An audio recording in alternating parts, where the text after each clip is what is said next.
Hello y'all, today we are going to be working on some chamfers. Last time we did fillets, but we will be continuing this series with chamfers. Alright, so obviously I already have my shape here. If you do not know how to make a simple part, feel free to look at any of the other videos of this series, literally the second one. So yeah, let's get started. Alright, first make sure you're in the features option, and then you're going to just click on the chamfers just like you would do with fillet or an extrude or anything else. So this is kind of like a flat fillet, so you can just click on the faces. You can go and click on the individual edges if you want to do that too, but just everything that you want to chamfer. Alright, so it's looking pretty good from my end. I have all the things that I want to chamfer. Again, you could have just clicked on the individual edges, but the faces was faster. So I can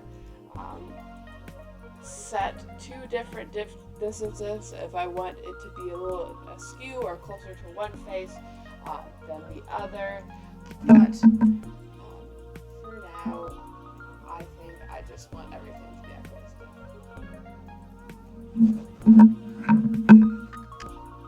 Alright, I am going to set this to 0.15 inches. Oh, also I could have set the angle from the chamfer. This is 45 degrees, but I could definitely, as you can see, we have, look at it from the edge, this is a 45-degree angle in here, but I could change this to like a 50-degree angle, but 45 is pretty standard and it just looks nice, so we're just gonna leave that at 45.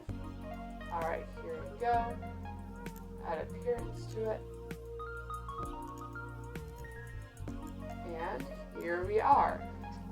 As I was talking about with fillets last time, these not only add an appearance to your workpiece, they also add strength because they tend to catch less and also just genuinely less brittle. So yes, adding chamfers or fillets to projects are always a good idea, especially if you have little tiny edges that can poke off of things that could easily snap off if they get caught. It's just a good idea. So thank you for watching, and I'll see you next time.